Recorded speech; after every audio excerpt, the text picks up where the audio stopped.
You're listening to One Piece of Advice, brought to you by EEleaders.com, a ministry to encourage and equip church leaders.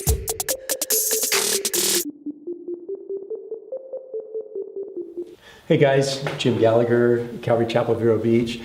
Daniel Williams asked me if I would just take a few minutes and share a brief encouragement to pastors. And so I'm going to take the opportunity to do that. And what I want to encourage you in most is that long before you were called to be a pastor, you were called to be a Christian. And one of the things that we recognize is there are some struggles that are unique to pastoral ministry.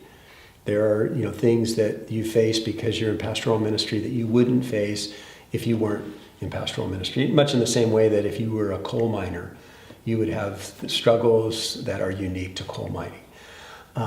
But I think regardless of what you're called to or where you're called to, so you may be in an area of ministry where things are being very fruitful right now, and you're kind of seeing the effect of all of the investment that you've made into lives, and people are growing and things are being established. Or you may be in that time where you're still, swinging the proverbial pickaxe and just kind of trying to break up the fallow ground. Wherever you're at, your relationship with Jesus needs to be the primary thing.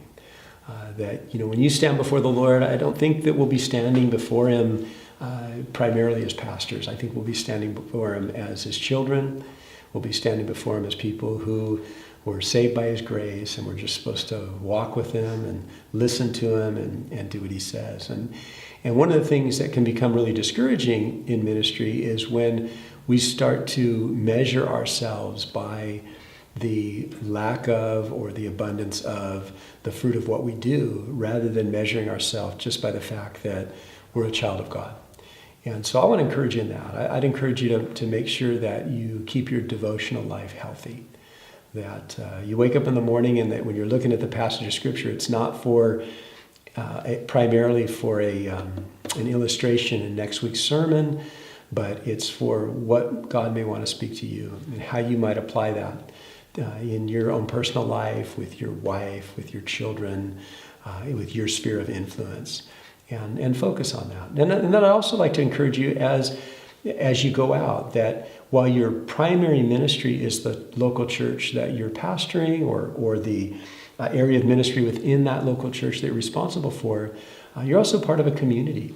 And look for ways to stay connected in the community. Look for ways to develop relationships with people that don't yet know the Lord, and keep that fresh so that you always are having opportunity to share the Lord with others. You're always having people to pray for. You're going to find that will be reproduced in your people as well. So keep following Jesus, keep loving Him, and until He comes, God bless you guys.